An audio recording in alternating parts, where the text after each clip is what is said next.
episode of Film Streak. So I've been trying to keep up watching movies, and I'm just going to get into some of these that I've seen recently this summer.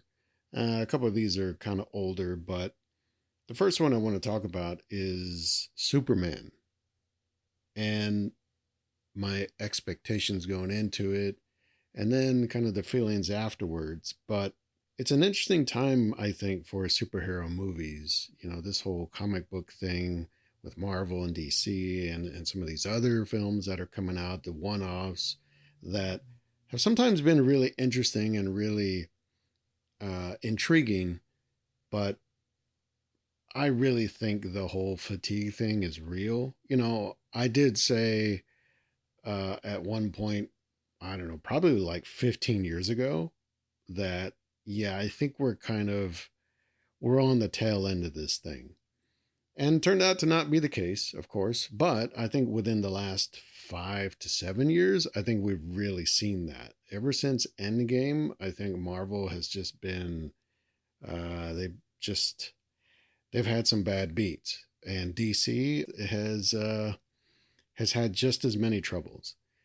And so for me, Superman, I thought would be a great way to see this whole thing turn around in terms of the quality, in respect to the stories and the characters. Like, I'm kind of done, really. Like, I don't really have a lot more interest in these characters and the stories around them. And for me, that is the type of fatigue that I feel is a real thing. And so I can understand maybe newer audiences, younger audiences, or being introduced to some of these things for the first time. That makes sense. But for me, going back to 1978 with that Superman, I think this is it. It's cool to kind of see a new take on it, but at the same time, it's like I saw this character in a movie and done for the time pretty spectacularly almost 50 years ago. And so what else are you going to show me? What else is there that is going to really make me take interest again? It's not really a lot. But my expectations were still high because I like James Gunn and I like the types of stories he tells and the way he tells stories. And yet, this film, man, I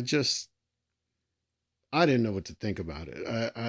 I felt like, for me, tonally, it was just all over the place. I couldn't tell if it wanted to be serious, if it wanted to be fun, if it wanted to be something that was playful, or if it was really trying to hit some deeper emotional notes. I just felt like it was everywhere.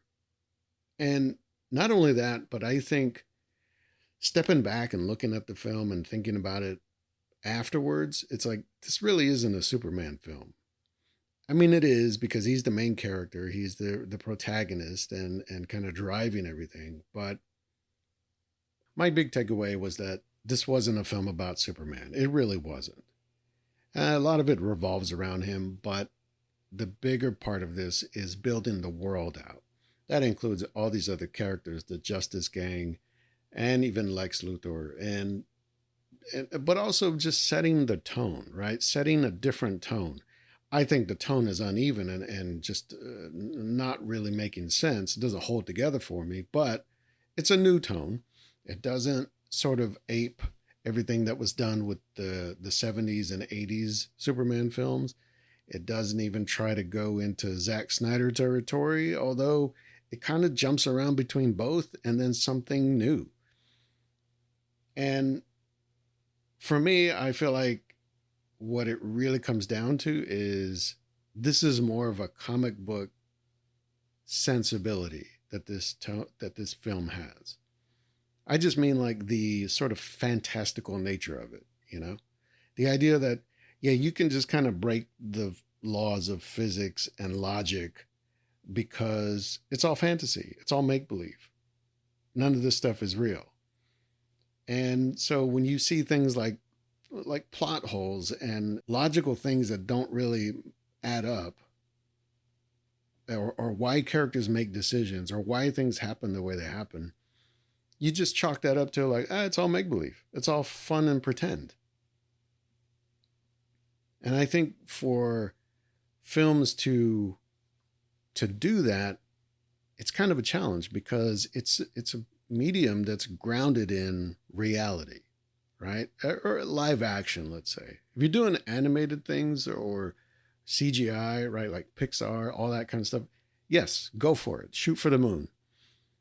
But when it's live action, there's just, I think it's just a human tendency to be like, okay, well, this has to, in some way, be real, be grounded somehow. It's got to hook in to something I can relate to. Now, it could still be fantasy and you can still have, monsters and all kinds of science fiction and stunts and all that stuff. All that can happen. But I think there's a different, I think comics work on a different level, on a different wavelength. And I think this film really tries to replicate that, even down to the cinematography and the way the scenes are constructed. You know, there's so much use of like wide angle lenses in some of the action scenes. And I think it's meant on purpose to convey that sort of dynamic look of characters in flight and in motion and the sort of intensity and the speed that you can kind of indicate on the page in a drawing, let's say, but to show it in motion on film, it one, I think it's an interesting approach, but on the other hand, I think it's kind of jarring. It's a lot. And I think the film, it kind of does itself a disservice when it comes down to Superman, because there's so many moments in the film where David Cornsweet, who I think did just fine as Clark Kent and as Superman in the dual roles, there's something about the way he's shot and a lot of the way he's presented that he just looks like a guy in a Superman costume. Like, he doesn't look like a hero. I don't know. Maybe that's just me. Maybe that's just my understanding of I mean, they call it a hero shot for a reason. And yet, there doesn't seem to be a lot of that. A lot of this film makes him look kind of small or ordinary. And I'm sure some of that is by design, right? Like, we're trying to play down the super part of Superman. But at the same time, I got to have those moments. I just feel like the audience has got to know, like, no, I believe this guy can do it. He can succeed. He can win, or whatever it is. And there's so much of this film where Superman is just on his heels and it's just not working out for him. And I don't know. Maybe this is the first step in an arc for the character. Sure, I can see that. But it just doesn't inspire a lot of confidence in either the filmmaking or some of the decisions. And, I have to remind myself, like, it's a Superman movie, it's a comic book. Why am I thinking about it so deeply or seriously? Because I feel like other people aren't. They're just taking it as a Superman movie, which is fine, cool. Do what you want with it. But to me, it just doesn't live up to not only the sort of legacy, but it doesn't live up to expectations that I had, I think.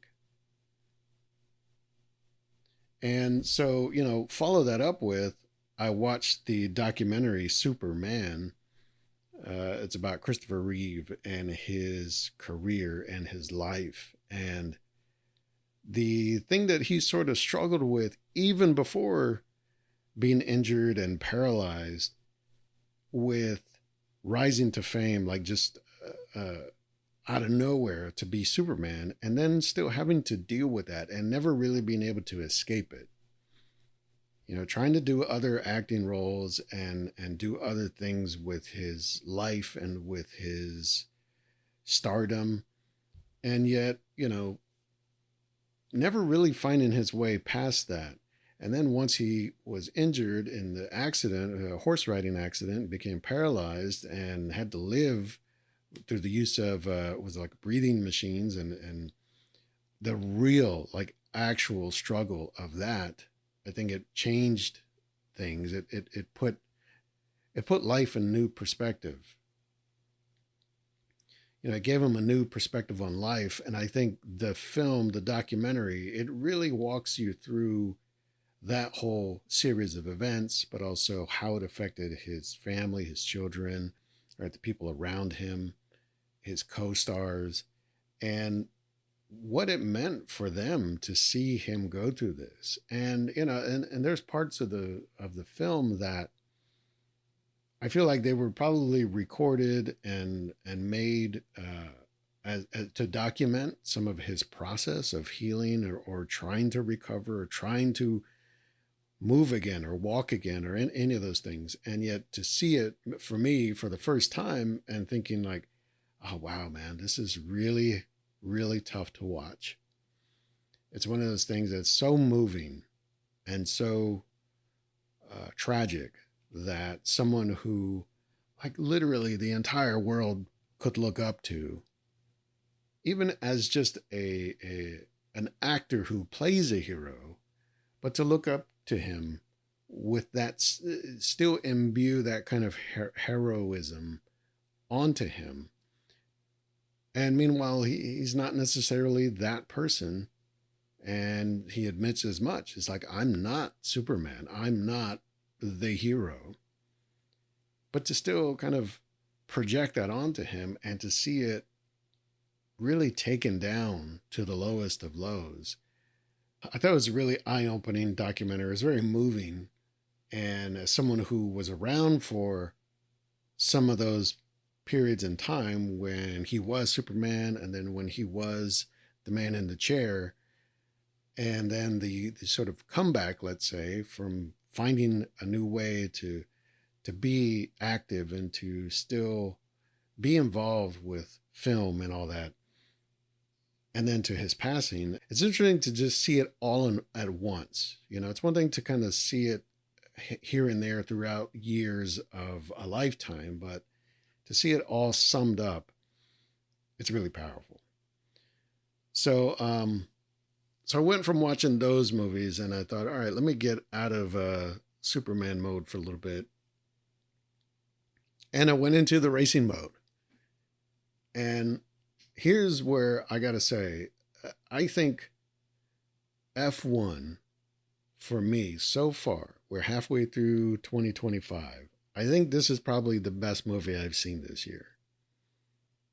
And it's got a few things going for it. I'll say is like, one, it's about racing, which to me is always a captivating kind of subject because it's so full of energy and motion and just the inherent drama of the competition of it, right?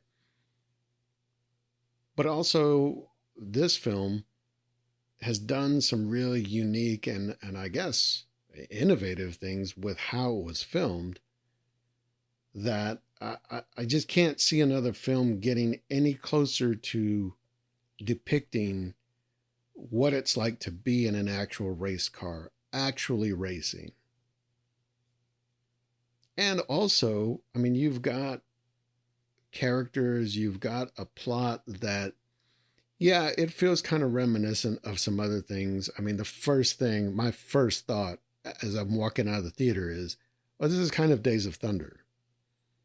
But that's not necessarily a bad thing. I mean, Days of Thunder, take your shots at it if you want. It's very much, it lives in the 90s.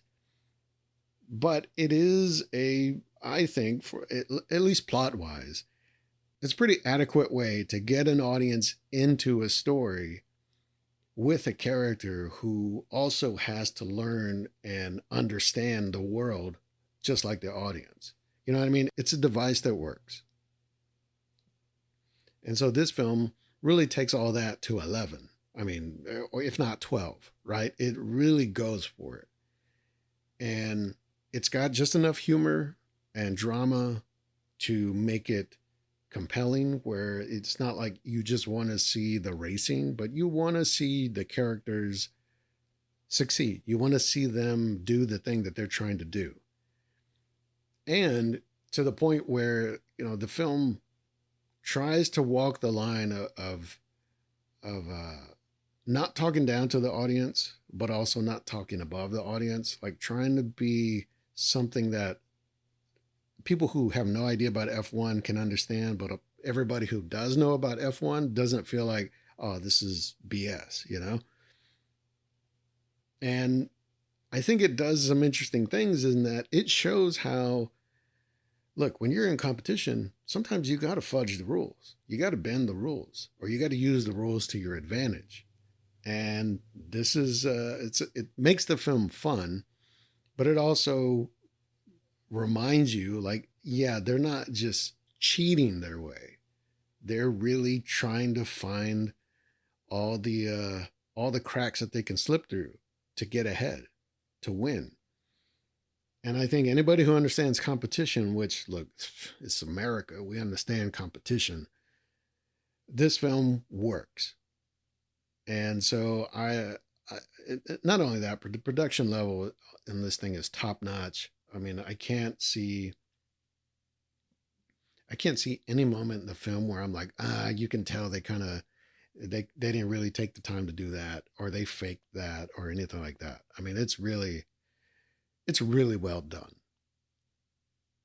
And so for me, of course, it also means the most to see a film like this on the biggest screen possible. And that's what I did. That I saw it on one of these with RPX or whatever the screen is, and it makes a difference. So that's definitely a suggestion, is if you haven't seen it in the theater, if you still can see it in the theater, see it in the theater. Another film that I saw, kind of based on racing, I guess, just happened to be something that passed in front of me. I wasn't really looking out for it, but it was Gran Turismo. That's the film from, was it 2023? And that was, approximately based on the real story of Sony doing this like marketing thing where they wanted to promote the game Gran Turismo, but they did a pretty interesting thing where they recruited or had some gamers compete or vie for the chance to win their way into driving a real race car. And, part of me thinks, oh, this is too this is too fantastic. There's no way this really happened. But the film does enough to walk you through like all of the objections that came with that from everybody of like, this is the worst idea. There's no way this is going to work. Somebody's going to get killed. All those things, right? And the film gets us to the point where we're seeing how this actually kind of played out. I think some of it is probably dramatized or compressed, but roughly gets us there, I think. And so, I got to say, it does some interesting things in that it does pit those two attitudes about, how much use is playing video games when it comes to the real world, right? I feel like that's a big thing that anybody who's into gaming or understands gaming or gaming culture, yeah, there's a big part of it. It's like there's so much on the line. This is so important and this means so much. And yet, for anybody who's just outside of that, it's like, what are you doing? You're wasting your time. What does this even mean? And this film presents both sides of that argument, and it finds a way to get us to the point where, yeah, the two can coexist and they can even find a little bit of harmony together if we let it, if we try, you know? So it's cool because it kind of tells this story of what things went down with this, but I think it's more interesting just to see like it's more of a curiosity thing versus something like F1, let's say, which really is operating under its own power, right? Gran Turismo is a little more of like, wait, did this really happen? And did it really happen like this? And how did it turn out? You know, I think those are the kind of the questions that are on your mind the entire time versus like, oh, I like this character and I just want to see what happens here. And oh man, that's too bad that happened. Like it's just, it's a different kind of way of expecting the outcome, you know? So anyway, Gran Turismo, it's okay. If you're into the game, I think it's you're probably already aware of everything that happened.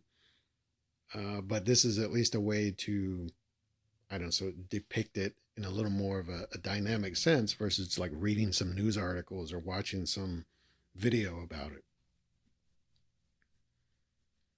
And so then going from one real world thing to another real world thing, I watched this movie called Last Breath. And, you know, when I saw the trailer for it, I got to admit, like, it really reminded me of something else. Like, I feel like I heard this story before, right? And it turns out, yeah, I kind of did. Here on this podcast, I talked about it. Let's see. How long ago was this? This was about 200 films ago. It's a film that I saw called Pioneer, and it's from 2013. I'm trying to find the episode that it was on, and honestly, I can't find it right now. But I think it was a Norwegian film that I saw, and it's not quite the same, right? It's a little bit of a different thing. I think Pioneer is based on a real event that happened in the 80s, and it's much more involved with uh, the actual incident that happened. This Last Breath, it's from what I can understand, it's more recent.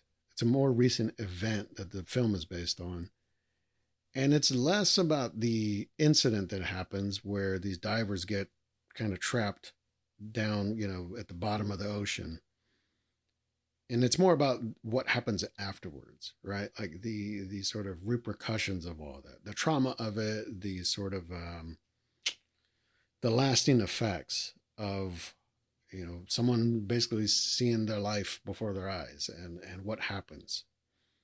And you know, it's okay. It's got some thrilling moments in it. It's got some tense and dramatic moments, but I just kind of felt like Pioneer, from my memory at least, was a better, let's say, a better version of this story. Not necessarily the same story, but very similar. And I think Pioneer was probably better done. So, you know, I went from that to watching, what was the next one I got here? Carry On, which was, that, I mean, it was basically like kind of a two-hander. It's Jason Bateman and Taron Egerton, and they are at odds. You know, Taron Egerton is a like a TSA worker at an airport, and he gets a call that someone is trying to get something on a plane. I think it's like a bomb, and it's the cat and mouse thing of like, you can't say anything about this. You just got to get this bag through the checkpoint or get it onto the plane, and, you know, keep your mouth shut. And of course, someone who is like, I'm trying to do my job and this is not my job, so I have to do something about this. And it spirals out into kind of this thriller action film by the end. I thought the original sort of premise of it was kind of interesting. You know, this thing, it's almost played out in real time, and it is about like that, like what would you do scenario of like you're between a rock and a hard place, and, you know, you're compelled to do the right thing and not just, you know, turn the other cheek, but what do you do? And you know, like I said, it kind of gets kind of dumb in the second half of the film when it really starts to turn into like a one man army kind of thing. um I don't know, it was okay. but I really would have liked to see the film stick with its sort of small, just very kind of claustrophobic premise that it started with, and stick with that. Another film that I watched here, Mountainhead. Speaking of claustrophobic, I guess it's these, I guess, rich tech billionaires that are holed up in this like mountain lodge for the weekend or for a week or whatever it is. And these guys are all friends or buddies, and they're coming together. And it kind of almost seems like it starts like a vacation kind of thing, but it really is they're all there to work a deal, like to strike some sort of, I don't know, accord or whatever, right? And it's all talked about throughout the running time is the stakes of this deal and what it could mean for society, what it could mean for the economy, what it could mean for their careers, all these kinds of things. So you get the sense like, oh, there's really big stakes involved here.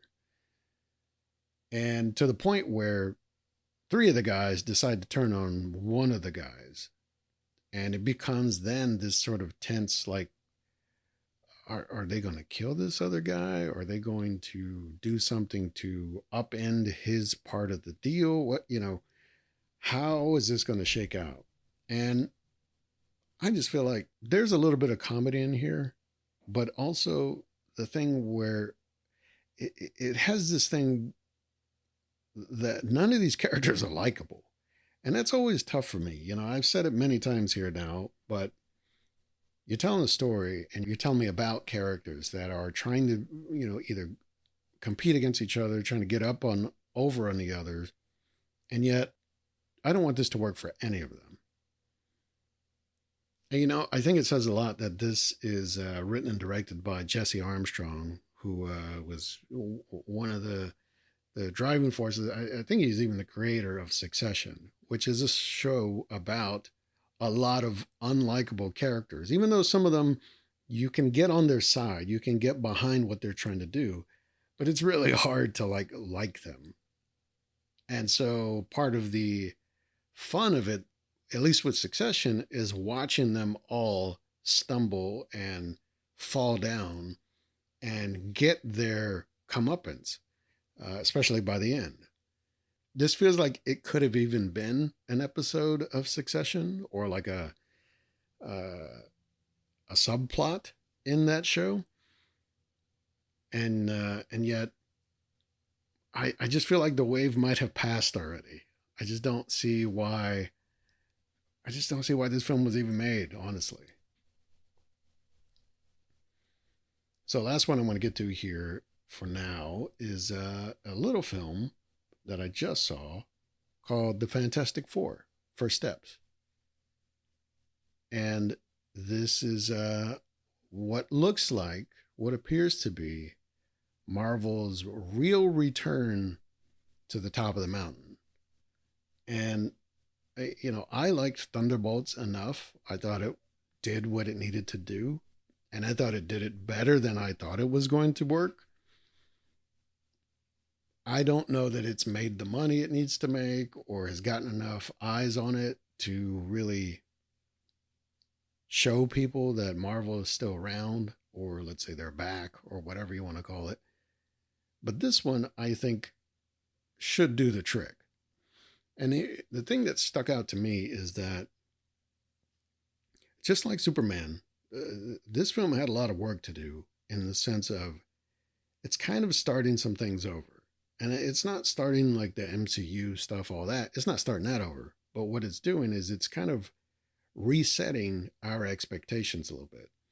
Like in its own world, right? The Fantastic Four doesn't take place in our world, our version of the world that you've seen in all these other Marvel movies like Spider-Man, Iron Man, all these Avengers and all that stuff. Like this movie makes it very clear from the beginning. Now this is all happening in some other universe, some alternate version of our reality.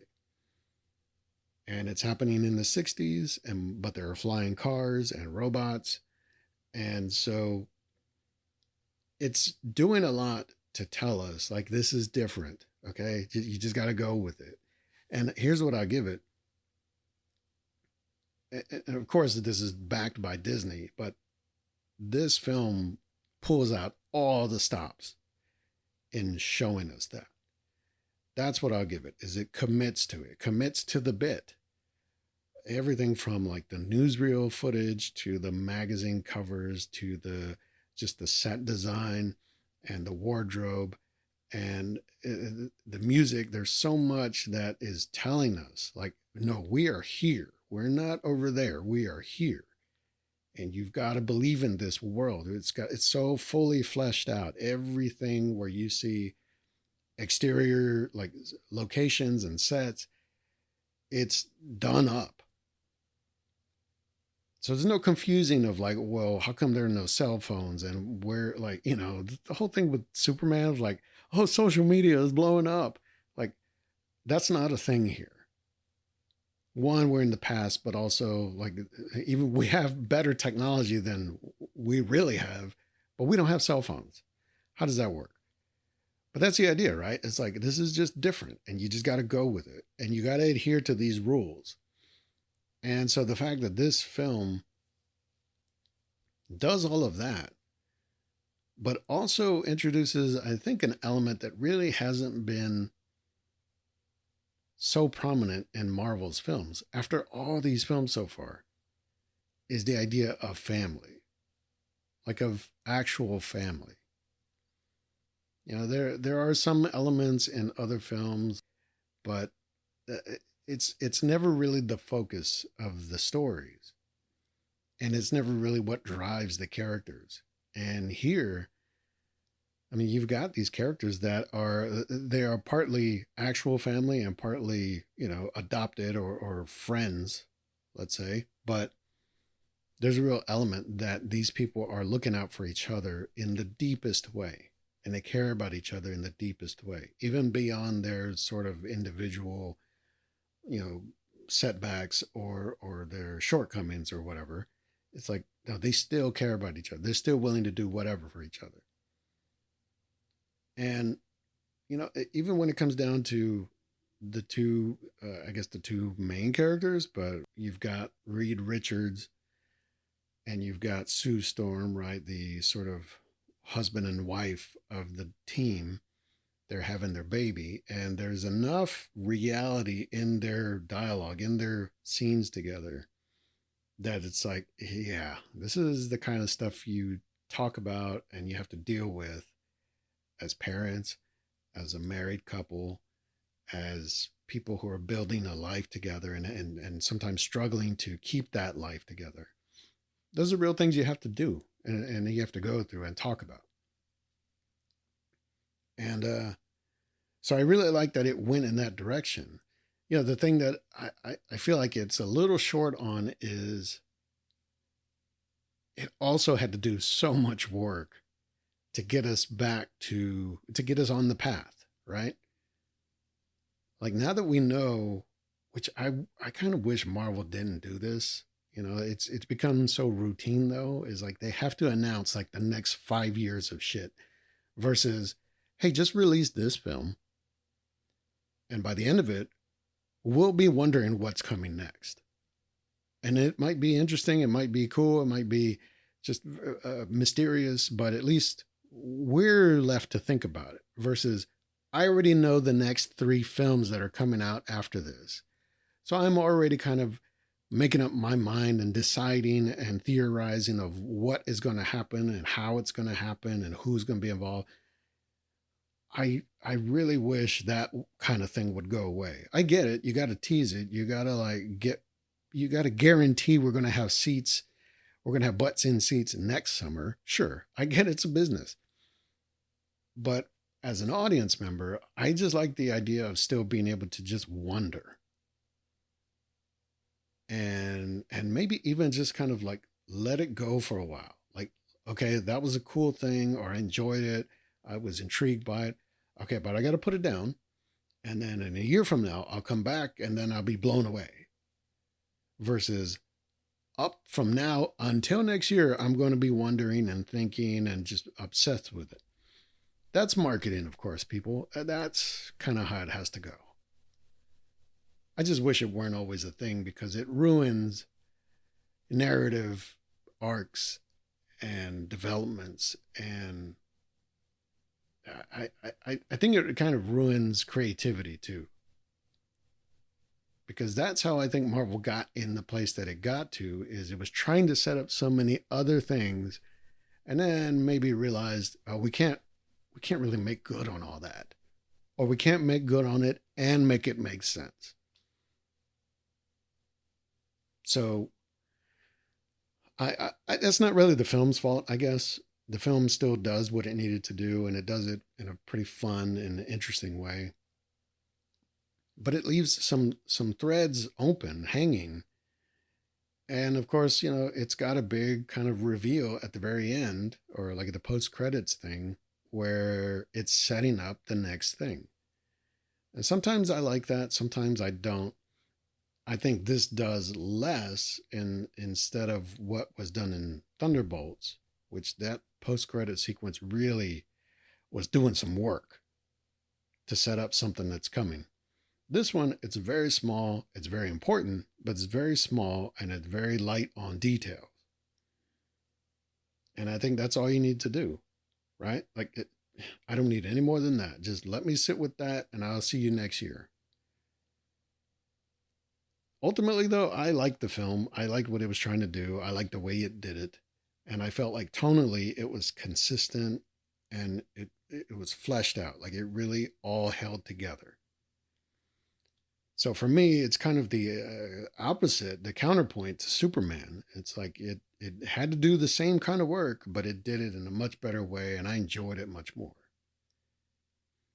So anyway, that's it for me for now. I will check you out later. Thanks for checking this out if you're just stopping by.